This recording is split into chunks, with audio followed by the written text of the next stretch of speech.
여호와께서 권능으로 내게 임재하시고 그의 영으로 나를 데리고 가서 골짜기 가운데 두셨는데 거기 뼈가 가득하더라. 나를 그 뼈 사방으로 지나가게 하시기로 본즉 그 골짜기 지면에 뼈가 심이 많고 아주 말랐더라. 그가 내게 이르시되 인자야 이 뼈들이 능히 살 수 있겠느냐 하시기로 내가 대답하되 주 여호와여 주께서 아시나이다. 또 내게 이르시되 너는 이 모든 뼈에게 대언하여 이르기를 너희 마른 뼈들아 여호와의 말씀을 들을지어다. 주 여호와께서 이 뼈들에게 이같이 말씀하시기를 내가 생기를 너희에게 들어가게 하리니 너희가 살아나리라. 너희 위에 힘줄을 두고 살을 입히고 가죽으로 덮고 너희 속에 생기를 넣으리니 너희가 살아나리라. 또 내가 여호와인 줄 너희가 아니라 하셨다 하라. 이에 내가 명령을 따라 대언하니 대언할 때 소리가 나고 움직이며 이 뼈 저 뼈가 들어맞아 뼈들이 서로 연결되더라. 내가 또 보니 그 뼈에 힘줄이 생기고 살이 오르며 그 위에 가죽이 덮이나 그 속에는 생기는 없더라. 또 내게 이르시되 인자야 너는 생기를 향하여 대언하라. 생기에게 대언하여 이르기를 주 여호와께서 이같이 말씀하시기를 생기야 사방에서부터 와서 이 죽음을 당한 자에게 불어서 살아나게 하라 하셨다 하라. 이에 내가 그 명령대로 대언하였더니 생기가 그들에게 들어가매 그들이 곧 살아나서 일어나 서는데 극히 큰 군대더라. 또 내게 이르시되 인자야 이 뼈들은 이스라엘 온 족속이라. 그들이 이르기를 우리의 뼈들은 말랐고 우리의 소망은 없어졌으니 우리는 다 멸절되었다 하느니라. 그러므로 너는 대언하여 그들에게 이르기를 주 여호와께서 이같이 말씀하시기를 내 백성들아 내가 너희 무덤을 열고 너희로 거기에서 나오게 하고 이스라엘 땅으로 들어가게 하리라. 내 백성들아 내가 너희 무덤을 열고 너희로 거기에서 나오게 한즉 너희는 내가 여호와인 줄 알리라. 내가 또 내 영을 너희 속에 두어 너희가 살아나게 하고 내가 또 너희를 너희 고국 땅에 두리니 나 여호와가 이 일을 말하고 이룬 줄을 너희가 알리라. 여호와의 말씀이니라. 아멘. 바벨론으로 포로로 잡혀가 있던 에스겔 선지자에게 하나님께서 어느 날 아주 강하게 임재를 하셨습니다. 꿈인지 생신지 모르는 그럴 정도로 어리둥절하고 있을 때에 그의 영에 의해서 골짜기 한 가운데로 데려감을 당했습니다. 에스겔 선지자가 그의 영에 이끌려 간 골짜기는 우리나라 어디에서나 볼 수 있는 그러한 시내가 흐르고 나무들이 우겨져 있는 아름답고 작은 골짜기가 아닙니다. 그가 이끌려간 골짜기는 아주 넓고 평평한 그리고 커다란 골짜기입니다. 그 골짜기는 마치 넓은 평야와도 같았습니다. 에스겔 선지자는 그의 영에 이끌려서 커다랗고 평평한 골짜기로 들어가서 환상을 보게 되는데 에스겔 선지자가 환상을 본 것은 수없이 많은 뼈들이 마른 뼈들이 그 골짜기에 널브러져 있었던 것입니다.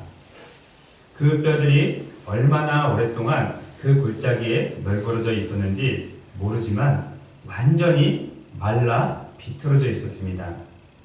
그래서 에스겔 선지자가 이렇게 말을 합니다. 2절 하반절에 보시면 본즉 그 골짜기 지면에 뼈가 심이 많고 아주 말랐더라. 아주 넓은 평야와 같은 이 골짜기에 뼈들이 많았는데 심이 말랐고 아주 많았다. 그러면 이 마른 뼈와 같은 이 마른 뼈들을 누구를 상징을 하고 있을까요? 그렇죠. 이스라엘 백성들을 상징을 하고 있는 겁니다. 왜냐하면 지금 이스라엘 백성은 나라를 잃어버리고 바벨론이라는 나라에 포로로 잡혀가 있는 상태입니다. 그러니 바벨론으로 포로로 잡혀가 있는 사람들이 희망이 있겠습니까? 없습니다. 살 의욕도 없습니다.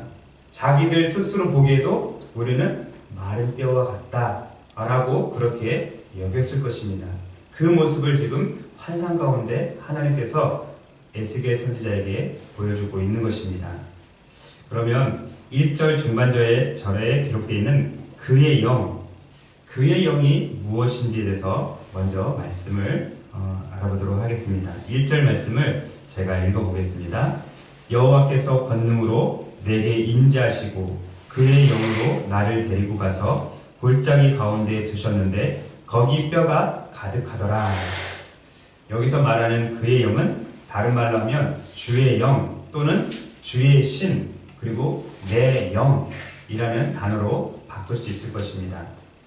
영어 성경에 찾아보니까 내 영을 my spirit이라고 그렇게 기록이 되어 있는데 스프릿은 성령이라는 뜻입니다.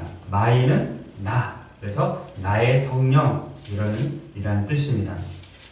그리고 5절, 6절, 8절, 9절, 10절에 보면 생기라는 단어가 나옵니다. 생기라는 단어도 7번이나 기록이 되어 있는데 역시 이 생기라는 단어도 영어로 바꾸면 the spirit이라고 되어 있습니다.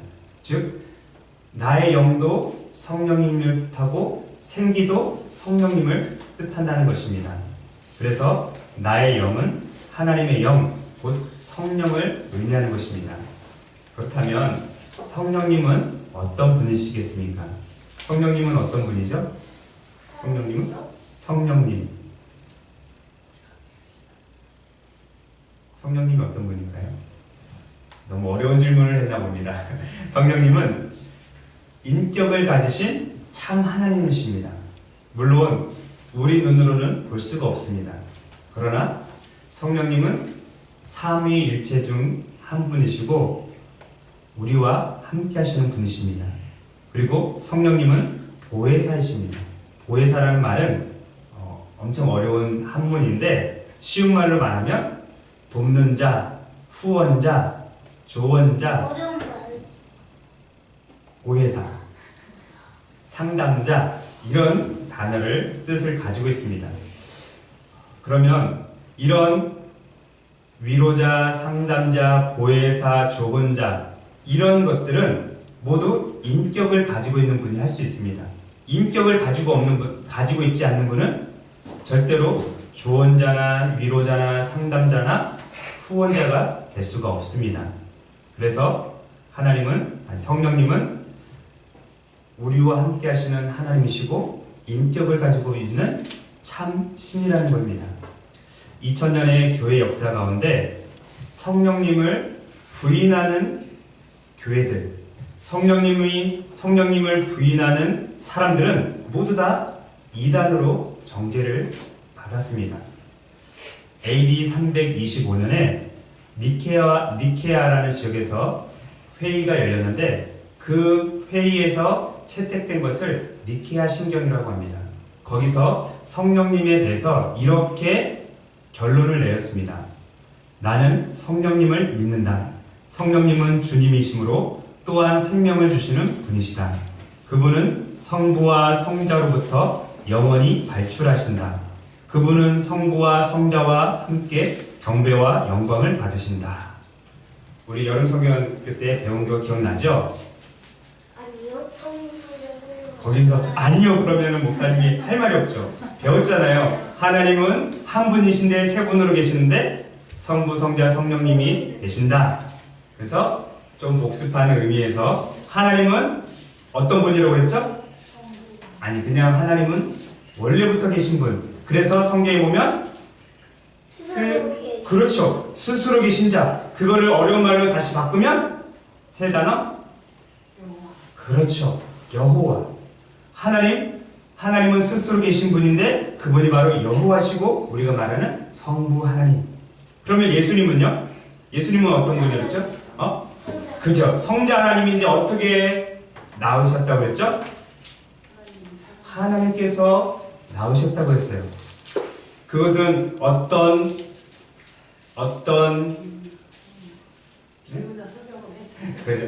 비유나 설명으로 해석할 수는 없지만 하나님은 원래부터 계셨고 그 하나님께서 아들을 낳으셨는데 그분이 바로 예수님이라고 했죠. 그래서 예수님은 하나님을 아버지라고 불렀고, 그렇죠? 하나님은 예수님을 뭐라고 불렀죠? 그러면 아들이라고 불렀죠. 그러면 하나님과 예수님이 너무나도 사랑을 했어요. 그 사랑을 해서 뭐가 흘러나왔다고 그랬죠? 그래요. 성령님이 흘러나왔다고 했어요. 지금 이 니케아 신정에 보니까 성부와 성자로부터 영원히 발출하신다. 이 말이 바로 성령님께서 흘러나오셨다라는 뜻이에요. 그러면 하나님도 남자고 예수님도 남자면 동성연애인데요? 이렇게 얘기하면은 땡이라고 했죠? 전 남자예요. 저기는 찬이가 제 아들이에요. 찬이야, 아빠가 너를 사랑할까 안 할까? 해요. 그럼 우리 동성연애자야. 라고 하면 안 된다는 거예요. 그쵸? 주성이, 주환이도 아빠가 너희들 사랑하지? 그쵸? 얼마나 사랑을 했는지 그 사랑이 하트가 뿅뿅뿅뿅 나갔는데 거기서부터 성령님이 흘러나왔다는 얘기예요. 자, 지금 삼일체에 대해서 하는 게 아니니까 여기까지만 하고요. 그래서 성령님은 하나님과 똑같은 인격을 가지시고 계시는 분인데 세 번째 위격을 가지고 계셨다고 해서 3위 중에 제3위 하나님이라고 부릅니다. 그런데 옛날에 우리 대한민국에 부흥사들이 있었어요. 부흥사들. 지금도 있었지만 옛날엔 더 많았어요. 그분들이 어떻게 했냐면 성령님을 마치 물건 취급하듯이 얘기를 했어요. 그래서 예를 들면 갑자기 성령 받아라! 성령님이 공도 아닌데 뭐라고요? 성령 받아라 하면서 이렇게 흉내를 냈단 말이에요. 그리고 성령 나가신다 문 닫아라! 성령님은 그런 분 아니라고 했죠. 인격을 가지고 계신 하나님이에요. 오히려 하나님이 야 내가 너한테 들어갈 테니까 마음을 열어 이렇게 해야 되고 야 너 내가 지금 들어갈 테니까 다운 마음 품지 마 이렇게 해야 돼요. 근데 반대로 성령 받아라 성령님 나가신다 문 닫아라 이거는 아주 잘못된 거예요. 또 어떤 분은 성령님 들어가신다 입을 크게 보십시오 이거는 말도 안 되는 거예요. 그렇죠. 옛날에는 그렇게 하셨던 분들이 계셨어요. 근데 놀라운 거는 그런데도 하나님께서 역사를 하셨다는 거예요. 그게 놀라운 거예요. 그런데 우리는 그렇게 하면 안 돼요. 성령님은 인격을 가지고 계신 진짜 하나님이시기 때문에. 그러면 하나님의 영이신 성령님께서 임재하시면 어떤 일이 일어나는지에 대해서 말씀을 통해서 한번 알아보겠습니다. 첫 번째는 한 개인이 살아난다는 거예요. 말라 비틀어진 뼈같이 완전히 말라 비틀어져서 정말 아무짝에도 쓸모없는 여러분 만약에 어디 가다가 좀 깊은 산에 갔다고 쳐요. 예를 들어서 깊은 산에 갔는데 뭐가 발에 다 걸렸어요. 딱 보니까 뼈야. 그러면 여러분들 그 뼈를 어떻게 할 거예요? 여기에 무서운 데 닫아놔요. 주성이는 강아지처럼 먹겠대요. 주인은 어떻게 할래요? 왜? 뒤도 안 돌아보고 비명기로해서 그죠. 들어가서 하고 가겠죠? 저도요. 엑스가 있어요. 맞아요. 그 뼈가 동물 뼈인지 사람 뼈인지 모르겠지만 아무튼 그 뼈를 보면 우리는 기겁을 하고 도망을 갈 거예요. 근데 에스겔이 본 뼈들은 정말로 무시무시할 정도로 많았고 또 무서웠을 거예요. 그렇죠? 우리가 그냥 어떤 뼈인지 모르는 그 뼈 하나만 발견해도 놀라는데 해골이 수십 개, 수백 개, 수천 개, 수만 개 셀 수 없을 정도로 많은 해골이 있고 갈비뼈, 팔목뼈, 발뼈, 발가락뼈, 손가락뼈들이 막 널브러져 있으면 아마 겁이 나서 아무것도 못할 거예요. 그렇죠? 그런데 그 말라 비틀어진 뼈는 바로 한 개인을 이야기를 하는 거고 그 개인이 살아날 수 있다는 것을 우리에게 가르쳐주고 있는 것입니다. 자, 그러면 뼈가 있다면 그 사람은 어떤 사람이죠? 그렇죠. 더 이상 설명할 것도 없이 얘기해버렸어요. 뼈가 있다면 그 사람은 죽은 사람이에요. 아니면 죽었던 거예요. 그렇죠. 우리도 뼈가 있잖아요. 그런데 그 뼈가 있다고 하는 것은 죽은 사람인데 다시 말하면 육체가 죽은 사람이에요. 그 육체가 죽은 사람을 하나님께서 생기로 성령으로 살려주겠다고 말씀하셨어요. 우리 5절 한번 보세요. 5절 주 여호와께서 이 뼈들에게 이같이 말씀하시기를 내가 생기를 성령을 너희에게 들어가게 하리니 너희가 살아나리라. 6절에 너희 위에 힘줄을 두고 살을 입히고 가죽으로 덮고 너희 속에 생기를 성령을 넣으리니 너희가 살아나리라. 또 내가 여호와인 줄을 너희가 알리라. 9절에 또 내게 이르시되 인자야 너는 생기를 성령을 향하여 대언하라. 성령에게 생기에게 대언하여 이르기를 주 여호와께서 이같이 말씀하시기를 생기야 성령아 사방에서부터 와서 이 죽음을 당한 자에게 불어서 살아나게 하라 하셨다 하라. 10절에 이에 내가 그 명령대로 대언하였더니 생기가 성령이 그들에게 들어가매 그들이 곧 살아나서 일어나 서는데 극히 큰 군대더라. 그렇죠? 지금 뭐가 뼈들에게 들어갔다고 그랬죠? 생기는 다른 말로 뭐라고 했죠? 그래요. 성령님이 들어가시니까 마른 뼈들이 뭐가 됐어요 지금? 그래요. 마른 뼈들이 곧바로 다다다닥 일어나갖고 그냥 걸어가는 그런 실험실에서 보는 뼈가 아니라 뼈가 하나하나 저기 100m 앞에 있는 손가락 슉 날라와서 딱 붙고 저기 200m 앞에 있는 발가락 하나가 날라와서 아니면 붙고 1000m이지. 그래 1000m 있는 두개골이 날라와서 딱 붙고 처음에는 해골 모양이 됐겠죠? 그 다음에 살이 여러분들 지금 살갗 안쪽에 살이 있어요. 살이 붙고 힘줄이 붙고 그 다음에 가죽이 입혔어요. 순서대로 됐단 말이에요. 살? 네 여기 꼬집어봐 허벅지.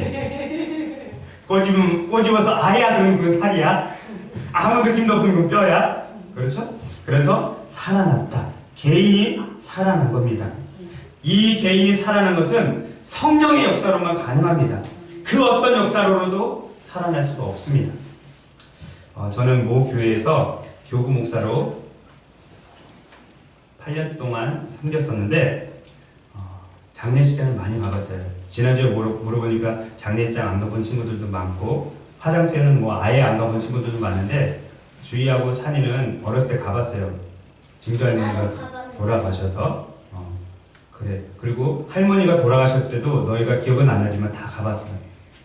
장례식장에 많이 가봤는데 아버지와 어머니 또는 딸과 아들의 죽음 앞에서 슬퍼하고 정말 오열을 하는 그런 유가족들의 모습을 지켜봤습니다.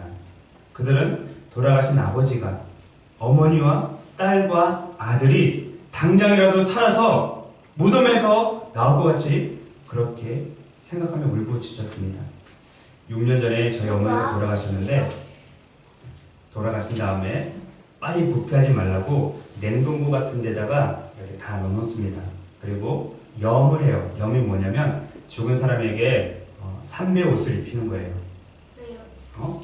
그건 옛날부터 문화적으로 그렇게 해왔어요. 삼배 옷을 입힌 다음에 맨 마지막으로 얼굴만 남겨놓고 가족들을 다 들어오게 해요. 사실 장례식장이나 화장터는 많이 가봤지만 실제적으로 이렇게 염하는 것은 별로 본 적이 없거든요. 저희 어머니가 염하는 거 두 번째로 저희 할머니 보고 두 번째로 봤는데 얼굴을 이제 얼굴만 빼고 다 염을 해요. 그래서 딱 얼굴을 딱 봤는데 제가 이마를 딱 만져봤어요. 그랬더니 아주 시원하더라고요. 왜 시원할까요? 피가 안 도니까. 그렇죠. 냉동실에 넣어놨으니까 상하지 말라고 부패하지 말라고. 근데 표정이 이런 표정이 있어요. 아들아 나 안 죽었어.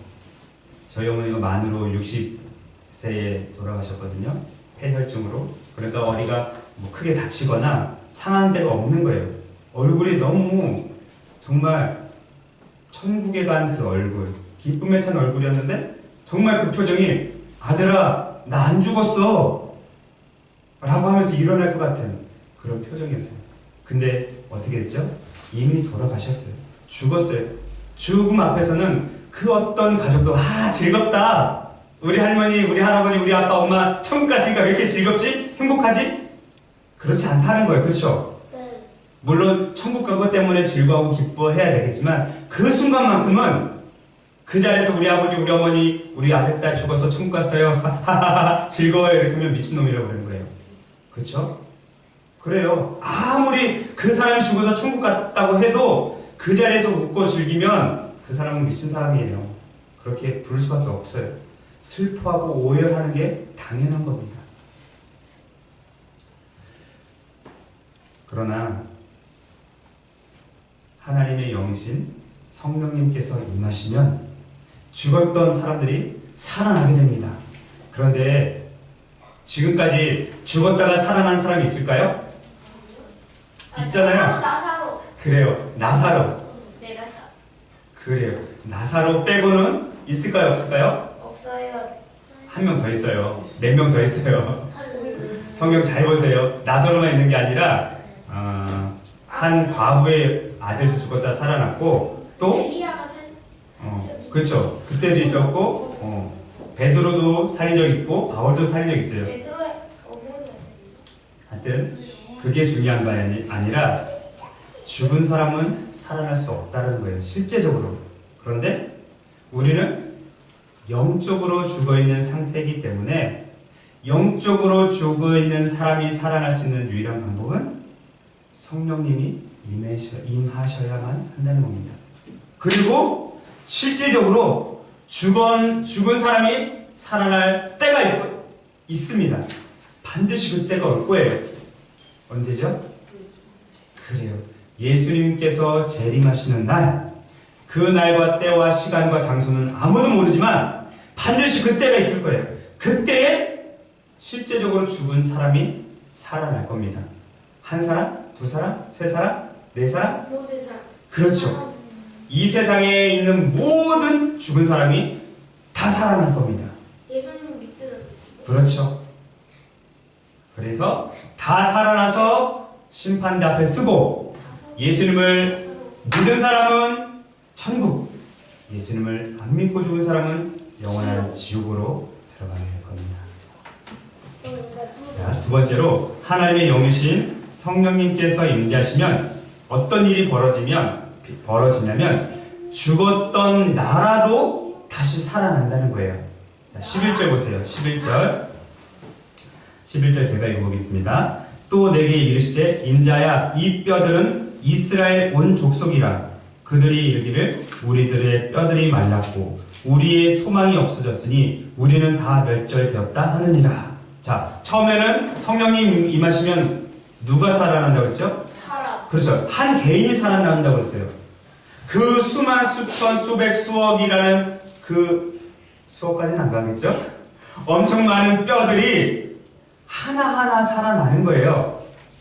예를 들면 뭐 이거는 그럴 리는 없겠지만 어떤 사람의 두개골이 왔는데 딱 와서 보니까 몸뼈하고 두개골뼈하고 안 맞았어요. 손가락이 날라서 딱 붙었는데 내 손가락이 아니라 다른 사람 손가락이에요. 발가락이 와서 붙었는데 내 발가락이 아니라 다른 사람 발가락이에요. 이런 일은 없을 거라는 얘기예요. 각각 개인적으로 살아난다는 게 첫 번째고요. 두 번째는 나라적으로 살아난다는 거예요. 지금 이 마른 뼈들이 골짜기에 가득해 있는데 영적으로 어떤 사람들이라고 했죠? 지금? 그렇죠. 죽었는데 영적으로 죽은 이스라엘 백성들, 이스라엘 나라를 이야기하는 거예요. 지금 이스라엘 백성들이 어디 포로로 끌려가 있다고요? 바벨론으로 포로로 잡혀온 이스라엘 백성들은 서로 그렇게 이야기를 했어요. 우리는 뼈처럼 말라버렸고 우리의 소망은 끊어져 버렸고 우리는 다 멸망당했다. 살 소망도 없다. 희망도 없다. 그렇게 하면서 하루하루를 살아갔던 거예요. 영적으로 죽은 상태와 다름이 없었습니다. 그러한 이스라엘 백성들에게 이스라엘 나라에 하나님께서 에스겔 선지자를 통해서 희망의 메시지를 주셨는데 그 말씀이 바로 14절입니다. 우리 14절을 같이 한번 읽어볼까요? 14절 시작. 내가 또 내 영을 너희 속에 두어 너희가 살아나게 하고 내가 또 너희를 너희 고국 땅에 두리니 나 여호와가 이 일을 말하고 이룬 줄 너희가 알리라. 여호와의 말씀이니라. 아멘. 이 말씀을 잘 보니까 내가는 누구죠? 하나님께서 내 영은 성령님이라고 그랬죠? 성령님을 너희 속에 두어서 각 사람 한 사람에게 두어서 다 살아나는데 그러면 이스라엘 전체가 살아나는 거예요. 그리고 너희를 다시 고국 땅에 두겠다. 지금 이스라엘 백성들이 바벨론의 포로로 잡혀왔습니다. 그리고 몇 년 만에 다시 해방이 되었죠? 65년. 또 40년? 40년. 또 60년. 자, 주성아, 네가 답을 얘기해. 몇 년 만에 포로에서 해방이 됐죠? 140년. 140년? 140년. 반만 딱딱 자. 정확히 70년. 70년 만에 포로에서 해방돼서 돌아왔어요. 포로. 다른 나라에 잡혀가는 걸 포로라고 하거든요. 포로에서 해방돼서 돌아왔는데 하나님께서 에스겔 선지자에게 하셨던 말씀을 그대로 이루어지게 만드셨어요. 근데 사실은 70년 만에 다시 포로에서 해방돼서 고국으로 돌아오겠다는 말씀은 예레미야 선지자에게 하신 말씀이에요. 예레미야 선지자에게 너희가 이방 땅에서 70년이 차면 다시 고국 땅으로 돌아오겠다라고 말씀을 하셨습니다. 그 약속이 정확히 70년 만에 이루어진 겁니다. 하나님께서 내 영을 너희 속에 두어 너희가 살아나게 하겠다. 영적으로 죽은 이스라엘 백성들을 다시 회복시켜 주시겠다라고 말씀하셨습니다. 뿐만 아니라 이스라엘 땅으로 고국 땅으로 다시 돌아오겠다라는 것은 궁극적인 회복을 의미하는 것입니다. 하나님의 영이신 성령님께서 임하시면 영적으로 죽었던 나라가 다시 살아난다는 것을 우리에게 보여주고 계십니다. 그러면 하나님의 영이신 성령님께서 임재하시면 어떤 증거가 나타나겠습니까? 여기에는 없지만 다른 성경을 말씀을 통해서 말씀을 드리겠습니다. 성령님이 임하시면 첫 번째로 그거는 나중에 할 거고요. 하나님께서 우리와 영원토록 함께 하시는 증거가 나타납니다. 예수님께서 제자들을 다 모아놓고 내가 곧 하늘로 올라갈 것인데 내가 하늘로 올라가면 너희에게 무엇을 보내주겠다라고 약속을 하셨죠? 기억나세요? 자, 성령님 좋습니다. 정확히 들어보세요. 내가 아버지께 구하겠으니 그가 또 다른 보혜사를 너희에게 주사 영원토록 너희와 함께 있게 하리니. 또 다른 보혜사, 아까 성령님이라고 했죠? 그는 진리의 영이라 세상은 능히 그를 받지 못하나니 이는 그를 보지도 못하고 알지도 못합니다. 예수님을 안 믿는 사람은 성령님을 아무리 얘기해도 믿지도 않고 알지도 못한다, 그 말씀을 하시는 거예요. 그러나 너희는 그를 아나니 그는 너희와 함께 거하시며 또 너희 속에 계시겠습니다. 제 안에 성령님 계시게요, 안 계시게요? 주희야, 네 마음에 성령님 계실까 안 계실까? 자, 10초에 고민할 시간을 주겠습니다. 효리야, 네 마음속에는 성령님 계실까 안 계실까? 찬이야, 네 마음속에는 성령님 계실까 안 계실까? 성도님 마음속에 성령님 계셔야 안 계셔요? 계시지요. 주성아, 네 마음속에 성령님 계실까 안 계실까? 응? 그렇지. 주하나, 코 고마워. 네 마음에 성령님 계셔 안 계셔? 계시지? 사모님 마음에 성령 계시죠? 우리 제가 보기에는 권사님 정도 되실 것 같아요. 그렇죠? 네, 권사님 마음속에 성령이 계셔요, 안 계셔요? 계시죠?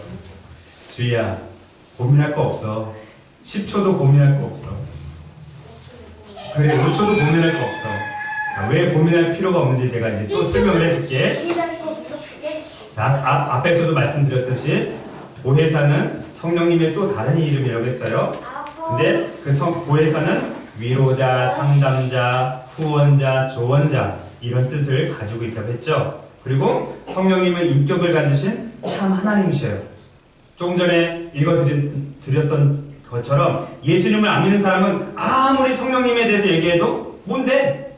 뭐야? 난 몰라. 난 안 믿어. 이렇게 반응한단 말이에요. 근데 우리는 성령님을 믿고 알고 또 우리와 함께 하신다는 사실도 깨닫게 됩니다.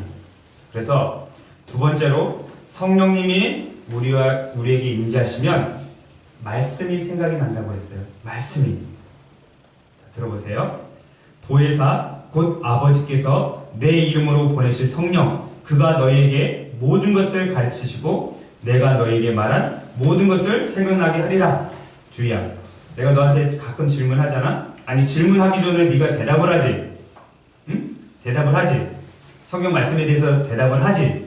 아, 대답해봐. 대답하지. 해야 안 해요? 하지요.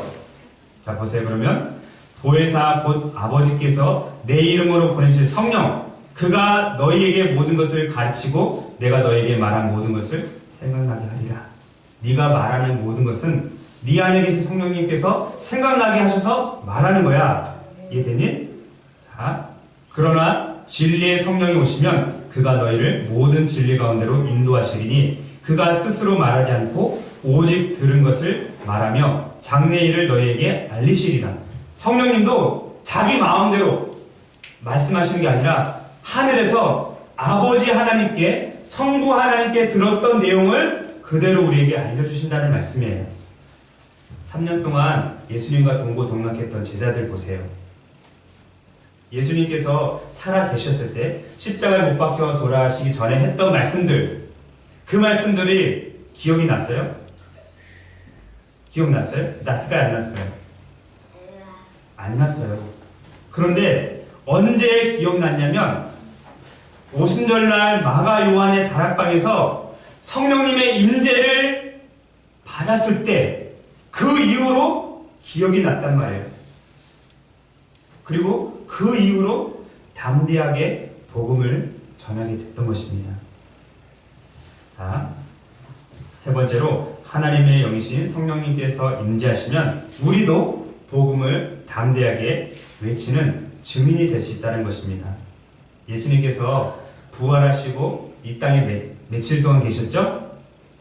그렇죠. 40일 동안 계셨어요. 성경에는 아주 짧게, 사도행전 1장에는 아주 짧게 기록이 되지만 40일 동안 계셨단 말이에요. 40일 동안 계시면서 뭘 하셨을까요? 기도? 예수님이 기도만 하셨을까? 아니요. 제자들과 함께 다니시면서 그 전에 3년 동안 가르쳐 주셨던 것 아마 성경에는 기록이 없지만 복습해 주셨을 거예요. 복습, 핵심적인 것만 복습을 해주셨고 하나님 나라와 다른 것들을 가르쳐 주셨다라고 말씀하고 있어요. 그리고 하늘로 승천하셨다고 그랬죠.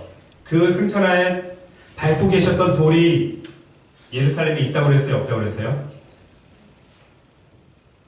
이스라엘 가보니까 있다고 하더라고요. 근데 그 돌 아닐 거예요. 그 돌 아니에요. 승천하시면서 많은 사람들에게 이렇게 말씀하십니다. 오직 성령이 너희에게 임하시면 너희가 권능을 받고 예루살렘과 온 유대와 사마리아와 땅끝까지 이르러 내 증인이 되리라 하시니라. 성령이 임하야지만 우리가 능력을 받고 복음을 담대히 전할 수 있다는 겁니다. 성령의 권능, 성령의 능력을 받기 전에 제자들은 어떻게 했죠? 예수님께서 잡히실 때 벌벌벌 숨어서 벌벌벌 떨면서 숨어서 지냈단 말이에요. 누가 문 열어! 그러면 숨소리도 지금처럼 숨소리도 안 내고 지금은 초인종이라도 있죠. 그때는 그런 것도 없었단 말이에요. 잡혀갈까봐 예수님처럼 죽을까봐 한 사람도 못 나왔어요. 다 숨어 지냈어요.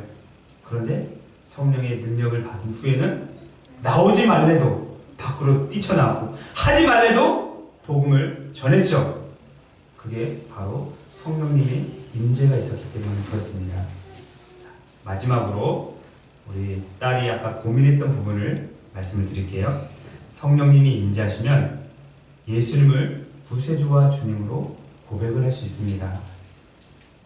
만약에 내가 예수님을 구세주와 주님으로 고백하지 못한다면 내 안에 성령님이 안 계신 겁니다. 내가 교회를 10년, 20년, 30년, 40년, 50년 평생 다녔을지라도 당신 예수님을 구세주로 고백하십니까? 잘 모르겠네요. 그럼 당신은 예수님을 주님으로 믿으십니까? 한 10초만 생각 좀 해보고요. 그러면 그 사람은 이미 마음속에 성령님이 안 계신 겁니다. 성경의 말씀을 직접 들어보시기 바랍니다. 그러므로 내가 너희에게 알리노니 하나님의 영으로 말하는 자는 누구든지 예수를 저주할 자라 하지 아니하고 또 성령으로 아니하고는 누구든지 예수를 주시라 할 수 없느니라. 나 예수님 몰라요. 나 예수님을 구세주라고 믿지 않아요. 나 예수님을 주님으로 고백할 수 없어요. 라고 하는 사람은 그 안에 성령님의 임재가 없는 사람입니다. 정말 불쌍한 사람이에요. 10년, 20년, 30년, 50년 평생 교회를 다녔어도 그런 사람은 그냥 종교인일 뿐입니다. 당신 종교가 뭐예요? 기독교요. 당신 종교가 뭐예요? 내 주먹이요? 그러면 안 돼, 정아. 당신 종교가 뭡니까? 그러면 나는 기독교인이지만 예수님을 구세주와 주님으로 믿는 사람입니다. 이렇게 말할 수 있어야 돼요. 자, 예수님을 아직까지 구세주와 주님으로 고백하지 못하는 사람은 이렇게 기도하시기 바랍니다. 하나님, 저도 다른 사람들처럼 예수님을 구세주와 주님으로 믿고 싶습니다. 이 시간 제 마음속에 하나님의 영이신 성령님께서 임재해 주셔서 예수님을 구세주와 주님으로 믿고 새 사람으로 거듭나고 하나님의 자녀가 될 수 있도록 도와주세요. 예수님의 이름으로 기도합니다. 아멘. 이렇게 기도하면 성령님께서 여러분들의 마음속에 임재해 주실 것입니다. 성령 받아라! 이게 아니라요. 성령님, 제가 성령님을 모셔드리기 원합니다. 내 마음속에 들어와 주세요. 이렇게 기도하면 세게 기도할 필요도 없어요. 목이 쉬라고 성령님 와주세요! 이렇게 할 필요도 없다고요. 그냥 속으로 기도해도 되고 작은 소리로 해도 돼요. 그러면 하나님을 뭐라고 또 부를 수 있다고요? 그렇죠. 아빠라고 부를 수 있어요. 아버지라고 불렀어요. 있어요. 지금 저희 아버지가 저희 집에 와 계시는데 옛날에 우리 아들과 딸처럼 어렸을 때는 아빠라고 불렀어요. 그런데 어느 날인가부터 아빠라고 못 부르겠어요. 어느 날인가부터 아버지라고 부르게 됐고 그 다음부터는 아빠라는 단어가 안 나와요. 그런데 이제 조금씩 이제 저도 나이가 들고 아버지도 나이가 들고 하다 보니까 가끔 농담 반 진담 반으로 아빠라는 단어가 나와요. 아빠 저 갈게요. 아빠 안녕히 계세요. 그거를 제가 저희 아버지를 무시해서가 아니라 더 친근해졌다는 거예요. 근데 예수님은 이미 어른 나이 30살인데도 하나님을 아빠 아버지라고 불렀어요. 그거는 하나님과의 관계가 너무나도 끈끈하고 여전히 하나님은 하늘에 계시고 예수님은 땅에 계셨지만 여전히 그 사랑의 관계가 끊이지 않고 있었다는 증거입니다. 그래서 예수님을 구주와 주님으로 고백한 사람은 하나님을 아빠 아버지라고 기도할 수 있고 부를 수 있다는 겁니다. 다시 37장 14절 다시 한번 읽어보겠습니다. 같이 읽겠습니다. 시작. 내가 또 내 영을 너희 속에 두어 너희가 살아나게 하고 내가 또 너희를 너희 고국 땅에 두리니 나 여호와가 이 일을 말하고 이룬 줄을 너희가 알리라. 여호와의 말씀이니라. 아멘. 하나님께서 에스겔 선지자에게 내 영을 너희 속에 두어 너희가 살아나게 하리라. 그러면 이 말씀이 지금 말라 비틀어져 있는 뼈 같은 이스라엘 백성들에게만 하는 말씀인가요? 아닙니다. 오늘 우리에게도 똑같은 말씀을 하시는 거예요. 사실 내 자신을 보세요. 여러분을 보는 게 아니라 자기 자신을 보세요. 심령이 어때요? 메마른 뼈 같죠? 정말 메마른 뼈 같아요. 갈수록 더 그럴 겁니다. 그렇죠? 예수님 오래 믿어오신 권사님도 정말 옛날이 좋았다라는 생각을 많이 하실 거예요. 그렇죠? 저도 뭐 얼마나 안 됐지만 한 25년? 아니구나. 더 됐구나. 잘못 계산했는데 7살 때부터 다녔으니까 몇 년 됐죠? 어디요? 교회를? 잘못 얘기했다. 5학년 때, 5학년 몇 살이니? 13살? 12살? 12살. 그러면 지금 44이니까 31년? 그렇죠. 한 30년 이상 교회 다녔는데 초등학교 중학교, 어쩌면 고등학교, 그때까지는 정말 우리 한국교회가 이렇게 부흥하고 성장하는 그런 기간이었기 때문에 참 좋았었던 것 같아요.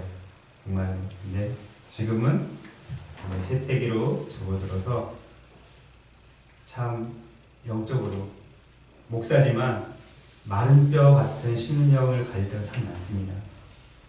이 말씀은 이스라엘 백성들에게 하는 게 아니라 오늘 우리 정말 말라 비틀어져 버린 우리의 심령, 마른 뼈 같은 심령에 하나님께서 내 영을, 성령을 너희에게 두어서 다시 살아나게 하겠다라고 그렇게 말씀을 하신 것입니다.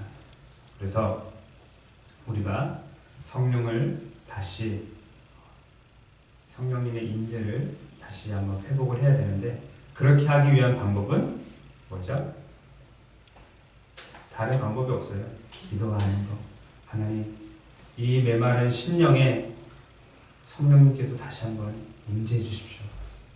우리가 결코 우리 마음에 성령님이 떠나는 게 아니에요. 지금 다 예수님을 구주로 영접하고 고백을 했기 때문에 이미 계시지만, 그래도 우리는 늘 이렇게 마음에 마른 뼈 같은 그런 마음을 가지고 있기 때문에 계속해서 성령님 우리에게 임재해 주십시오. 우리 마음에 성령의 생수와 같은 단비를 허락해 주십시오. 이렇게 기도한다면 하나님께서 정말로 이 마른 뼈와 같은 이스라엘 백성들을 다시 회복시켜 주시고 본국으로 다시 오게 해주셨던 것처럼 우리의 심령도 다시 한번 회복시켜 주시고 또 새롭게 해주시는 그러한 놀라운 은혜가 있게 될 것입니다. 그러한 은혜를 사모하면서 오늘도 기도하시는 그러한 저와 여러분들이 되시기를 간절히 바라겠습니다. 기도하겠습니다. 하나님